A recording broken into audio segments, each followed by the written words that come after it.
operadores para la justicia penal adversarial.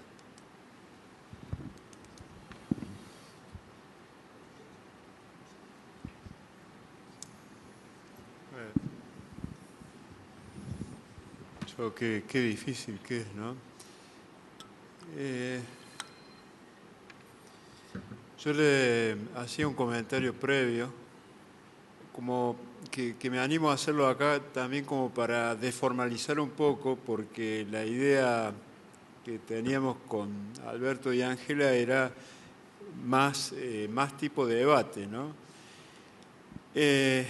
Cuando el sistema cambia, en realidad no es que vamos a sacar un sistema para poner otro diferente, que está más acorde con los principios constitucionales, sino que lo que estamos haciendo es un cambio de paradigma, es una verdadera revolución, porque yo hablo un poco desde la perspectiva del juez, porque de un juez comprometido con la investigación, comprometido con la búsqueda de la verdad, que lo convierte en parte en el proceso, pasamos a un proceso en donde se le da relevancia a quienes en realidad tienen que construir el relato que finalmente los jueces van a conocer, no por actividad propia, sino por actividad de terceros, para poder tomar, como dice el 116 de la Constitución,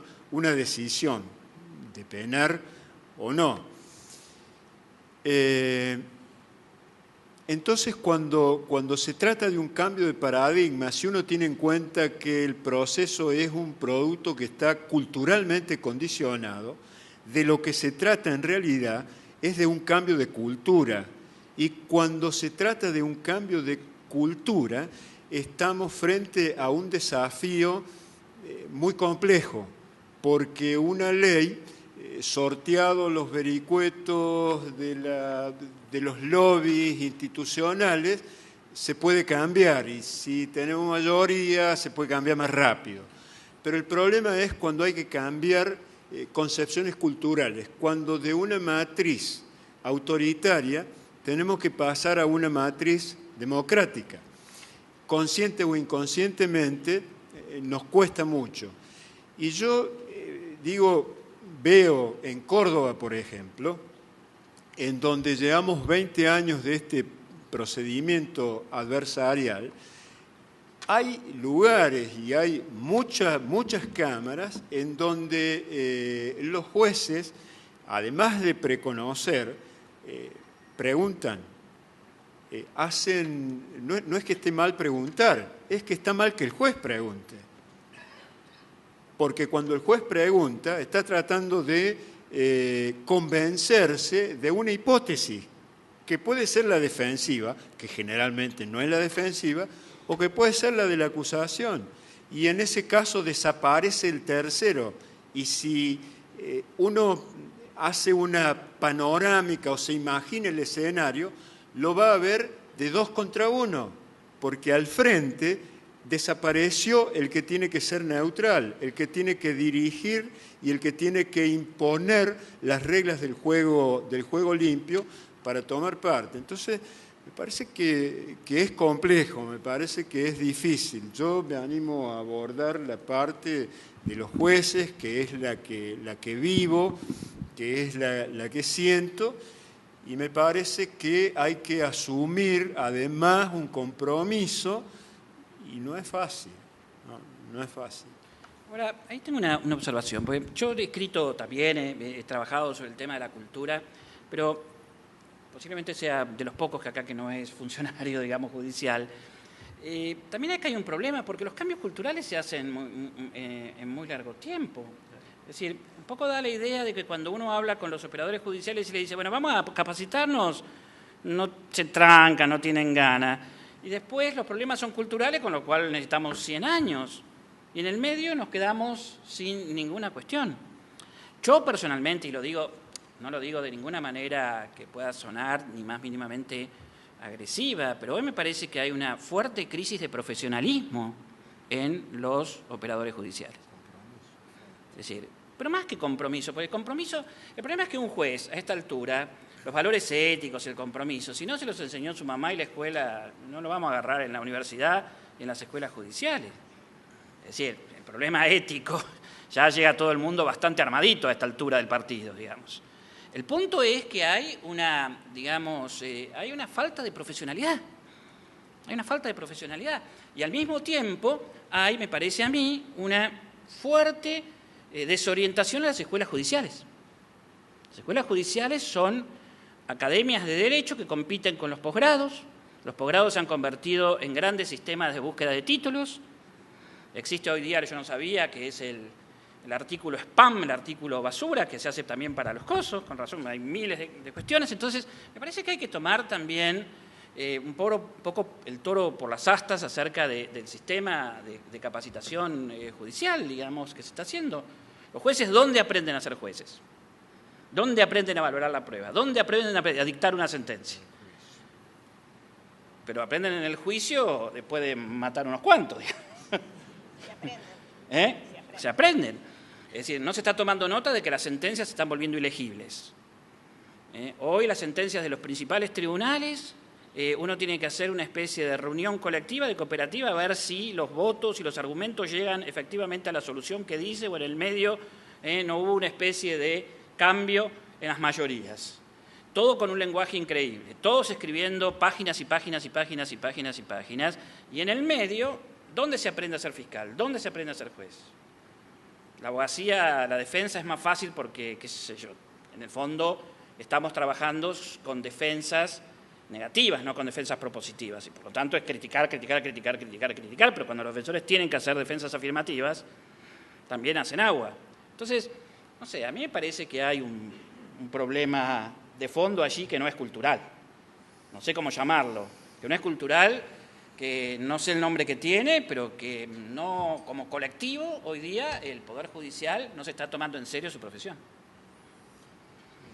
A mí me parece que los resultados de algunas mediciones que venimos haciendo nos colocan en una situación muy comprometida y no podemos negar las disfunciones del sistema. Me parece que esta toma de conciencia de las disfunciones del sistema es lo que nos tendrá que llevar necesariamente a repensar algunas cuestiones.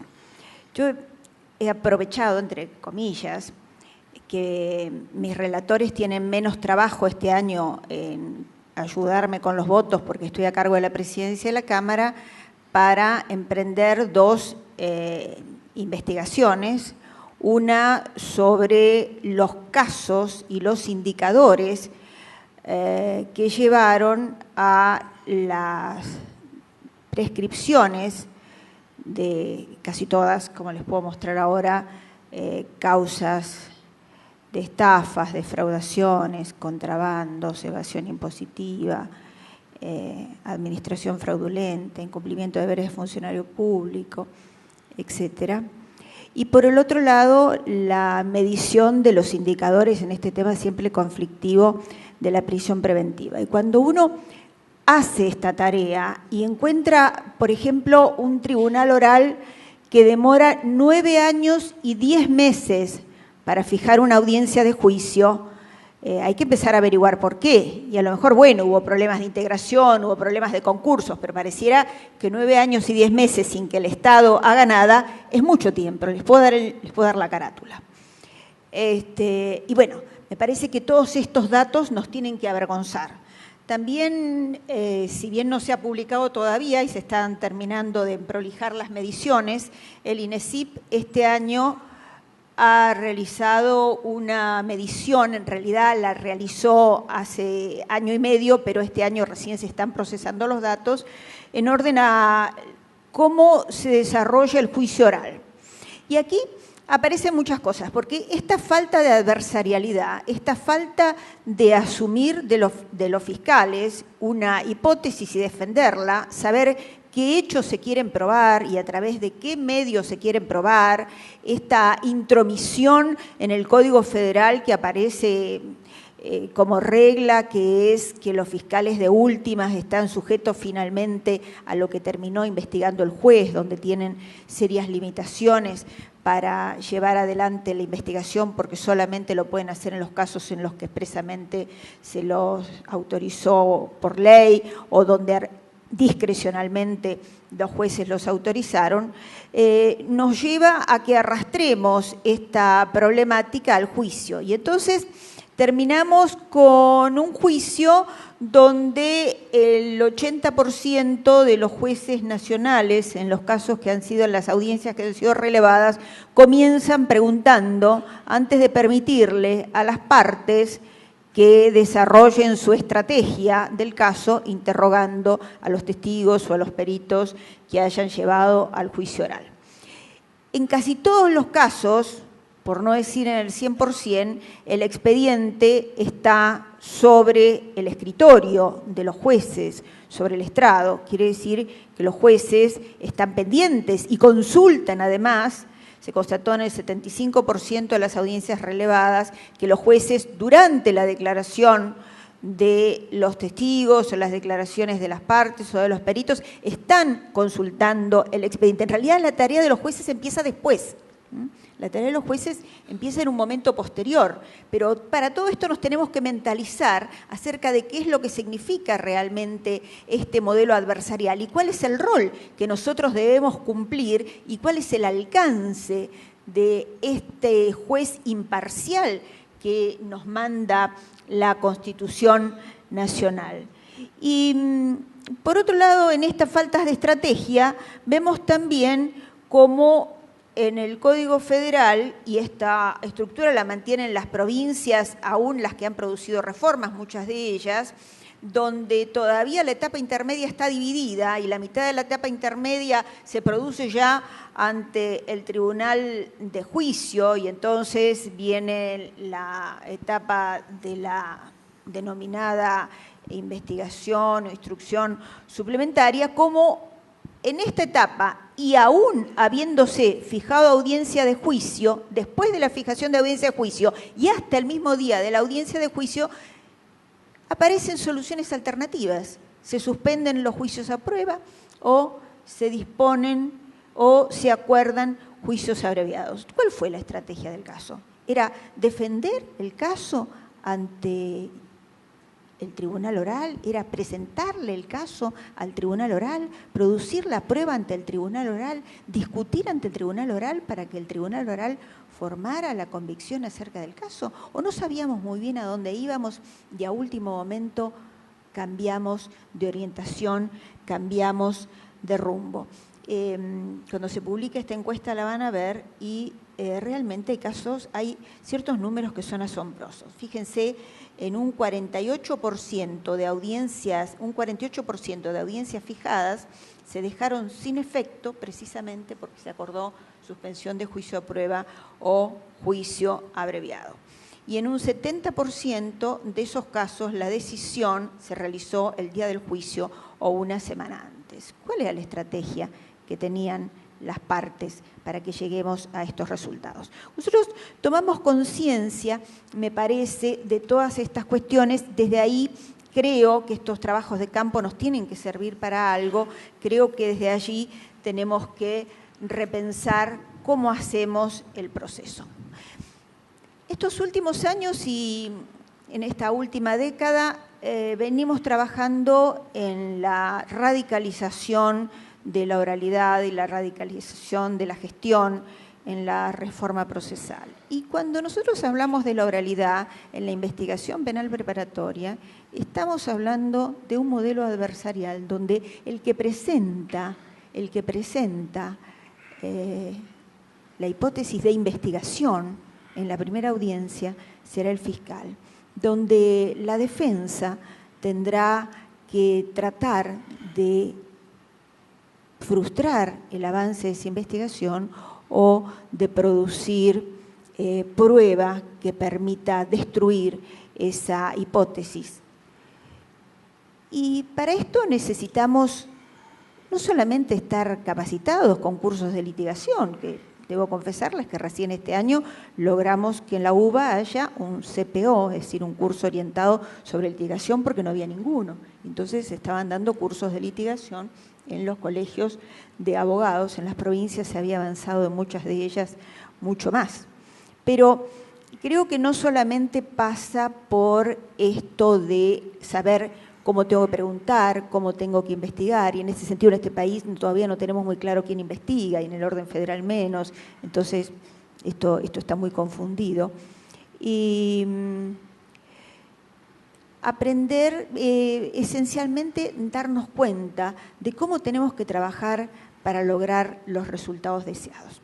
Yo creo que en la medida en que, de acuerdo a las mediciones que se han hecho a través de distintos trabajos de investigación, como la investigación UBA-CIT, dirigida por el profesor Baigún sobre delitos económicos, nos da que el promedio en esta categoría de delitos de investigación penal preparatoria es de 14 años y coincide con los 13 años y medio que nos da la medición tomando una de las 3 de las 4 salas de casación y tomando exclusivamente los 28 casos de absolución por plazo razonable que la Sala 3 de la Cámara Federal de Casación resolvió entre 2006 y 2010.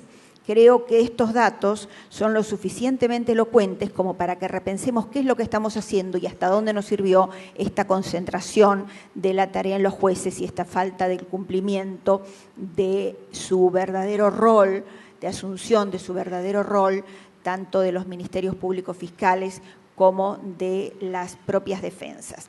La discusión en audiencias, sin lugar a dudas, es un elemento muy importante y el aporte de pruebas en audiencia es muy importante para poder modificar muchos de los estándares con los que venimos trabajando, para poder producir esta despapelización de la que tanto hablamos, para poder flexibilizar este rito absurdo del expediente que lo único que ha producido es ineficacia y un alto costo en la invalidación de los actos procesales. A mí me parece en este punto, Ángela, que hay una medida muy concreta, que ya en provincias tenemos resultados importantes, en otras cuesta mucho, en el nivel federal, a vos te consta, cuesta mucho más, en Córdoba cuesta también, que es esto que se entienda que el juez trabaja en la sala de audiencia. Claro, la toma de decisión en la audiencia. Que el juez trabaja, que su ámbito de trabajo es en la sala de audiencia. El día, esto no es una doctrina complicada, pero el día que logremos que los jueces lleguen, vayan a la sala de audiencia, hagan a las partes trabajar en la sala de audiencia, digamos, después vayan a almorzar y vuelvan a la tarde y sigan trabajando en la sala de audiencia, con infinidad de tipos de cosas distintas. A veces será juicio más complejo, juicio más chiquito, audiencias instructorias, audiencias en la etapa preparatoria, audiencias de control de la acusación. Pero el juez tiene que estar en la sala de audiencia y las partes tienen que estar en la sala de audiencia. Ahora, está costando esto. Sí, mucho. ¿Pero por qué les cuesta? Ustedes son jueces. Bueno, lo que pasa es que hay que avanzar y hay que vencer estas cuestiones. Hay también cuestiones legislativas, ¿no? La ley de jurado en la provincia de Córdoba, que ha captado este problema, le ha dicho dos cosas a los jurados. Miren, ustedes no pueden conocer nada antes. Todo lo que conocen, que es parte de la exigencia del 116 del juez, conocer para decidir, todo lo que conocen lo van a hacer en la sala de audiencia. Y además, segundo, no pueden preguntar nada. Con lo cual me parece que hay que interpretarlo en este sentido. Creo que si en la legislación de mi provincia hay una ley posterior a la del Código de Procedimiento que se está refiriendo a la neutralidad de los jueces, tiene que ser algo que nosotros tenemos que tener en cuenta para cumplir todos. ¿Qué ley impediría que el juez trabaje en una sala de audiencia? Hoy. Ninguna, pero quiero transmitirles algo. Hace unos días el doctor Gustavo Brusone, presidente de la Cámara del Crimen, me dijo, ¿sabes una cosa? ¿Sabes cuál es la diferencia entre lo que me sucedía antes de la reforma? Los que no estén al tanto en qué consistió la reforma en el trámite del recurso de apelaciones en la Cámara del Crimen es la oralidad, hay que resolver en el momento y solo en casos complejos, excepcionales, hay 5 días para resolver. ¿Sabes cuál es la diferencia entre lo que me sucedía ahora, entre lo que me sucedía antes y lo que me sucede ahora? Que ahora me voy a mi casa y me voy el fin de semana y me voy tranquilo porque no me quedaron expedientes para resolver. ¿Por qué? Están trabajando muy bien y esto se ha visto, se ha notado además en la agilización de los juicios en materia nacional, esta reforma en la oralidad de los recursos. Es decir, la toma de decisiones en audiencia es una herramienta sumamente importante. Pero además parece que hay un problema de administración de agenda. Hay un problema de administración de agenda, hay un problema de espacios físicos, hay un problema, hablando de las leyes. Yo no sé si toda la Cámara de Crimen está haciendo esto por audiencia o algunas salas están más trancadas que otras. No sé cómo es la cuestión y ustedes saben que hay inclusive cámaras... Pero la mayoría lo están haciendo. Y hubo cámaras federales del interior que... Se plantaron y se negaron, no sé por qué, cuando había una ley que los obligaba. Digo esto porque acá volvemos a lo mismo. Pues, es decir, que jueces se planten a no querer cumplir algo que la ley les dice cuando ponerlo en práctica era sencillo, está marcando un tema profundo. Ustedes saben que la última ley, al código, una de las últimas leyes de reforma del Código Procesal Penal, obliga a que los recursos, ¿no? A ver, vos me dirás cómo es, que los recursos se resuelvan, tengan una audiencia que no sea la simple vieja audiencia del informe in voce que no servía para nada, sino una audiencia de discusión del recurso. Que por otra parte, si no empezamos a oralizar y a normalizar la discusión sobre los recursos, el desorden que estamos construyendo en este país con el sistema de recursos es enorme, digamos. Ahora, bueno, no puede ser que un conjunto de jueces diga no vamos a aplicar esto. Uno puede decir, bueno, posterguemos un poquito porque no armamos todavía la sala de audiencia, eso se entiende. O lo que fuera, o ponerlos... Ahora, ¿han pasado cuánto? ¿1 año y medio? No. 3 años el 30 de agosto. 3 años en los cuales una ley les dijo, hagan esto, que además no es mucho trabajo, y los jueces dijeron, no lo hago. Y no lo hago porque no quiero. Y no creo que hayan sido sancionados ninguno. Que yo sepa, no. Bueno, eso no es un problema mental. Pero lo peor es que las partes no lo piden. Bueno, esto me parece que es lo peor. Está bien. Este es el otro problema. Bueno, pero las partes no lo piden. A ver, a mí me parece que hay una maraña, cuando hablamos de los desafíos y el sistema adversarial. El sistema adversarial ataca a una maraña burocrática que tenemos montada. Y yo creo que hay que tomar conciencia de una vez por todas que esa maraña burocrática es algo que debilita al juez profundamente, debilita al fiscal y en términos generales debilita la institucionalidad. Debilita la institucionalidad porque la sociedad no entiende lo que se está haciendo. No es un modelo, digamos, comprensible para una ciudadanía que se ha restablecido la publicidad sobre la justicia para bien o para mal a través de los medios de comunicación, pero hoy publicidad volvió a tener significado. Y desarmar esta maraña administrativa, burocrática, que es lo que algunos autores llaman la molienda administrativa, porque los grandes principios quedan, digamos, destrozados por esta pequeña molienda que los convierte en pequeños problemitas chiquititos del cual nadie se hace cargo, digamos. Porque no hay un director de orquesta y finalmente si se está tocando una samba, una sinfonía o el himno nacional, poco importa, digamos. Entonces, ahora, destrabar esta maraña administrativa no es un problema cultural. Me parece que pasa por una toma de conciencia de lo que nos está sucediendo. Pero toma de conciencia, que es, van a plantarse y decir, he visto a Jesús, ¿cómo es la toma de conciencia, digamos? No, yo creo que nos tienen que avergonzar ciertos resultados. Yo voy a volver con mis encuestas a mi casa y a lo mejor en otra reunión las pueda exponer. Pero justamente lo que traía eran números sobre la ineficacia de la investigación penal preparatoria en el orden federal y los casos concretos. Yo creo que esto nos tiene que dar vergüenza. El otro día, el domingo, en La Nación, Valiente Noalles decía: el problema de la corrupción tiene todavía una inmensa anuencia implícita por parte de la población que la coloca muy lejos de sus prioridades y preocupaciones.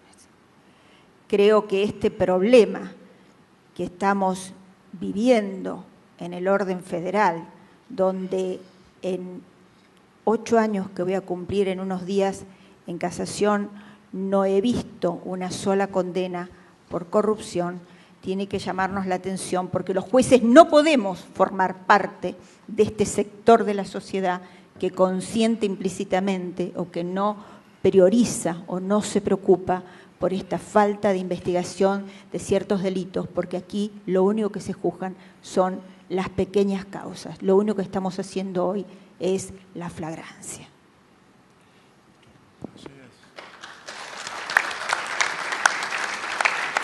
Bueno, como conclusión final, ¿no?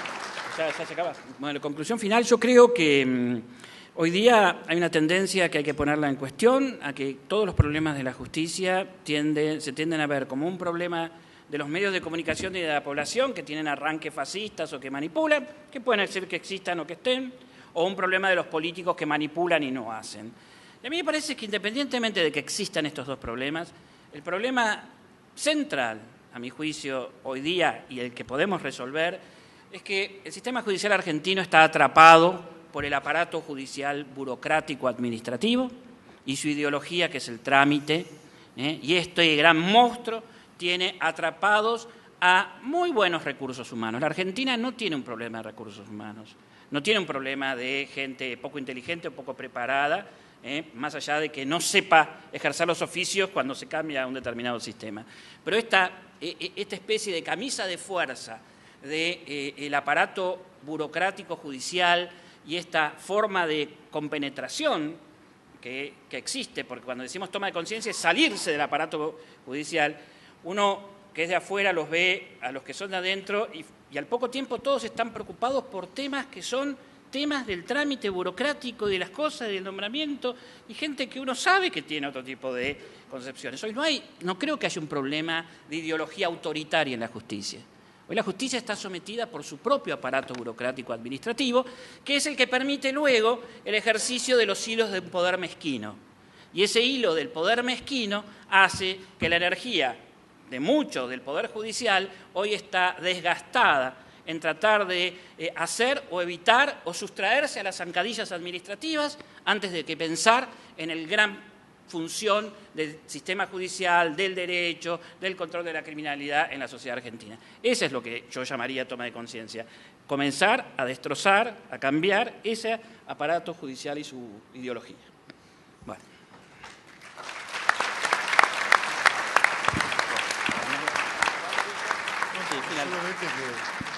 Sí, y para eso me parece que hay que cumplir la ley, nada más que eso, cumplir la ley, que es nada más y nada menos que la voluntad general, y empezar a abrir las puertas de estos poderes judiciales que para la gente aparecen herméticos y alejados. Y la forma de abrir los poderes judiciales es empezar a entender que el ciudadano tiene que tener participación en el sistema de toma de decisiones, no ya en el sistema de procuración de pruebas de culpabilidad, sino en el de toma de decisiones. Me parece que ese es un desafío que tenemos que afrontar. La intervención de los jurados populares en los procesos de decisiones judiciales aparece como un sistema de construcción de confianza, porque hoy el problema es la cerrazón de los poderes judiciales en este sentido referido a la desconfianza y la lejanía.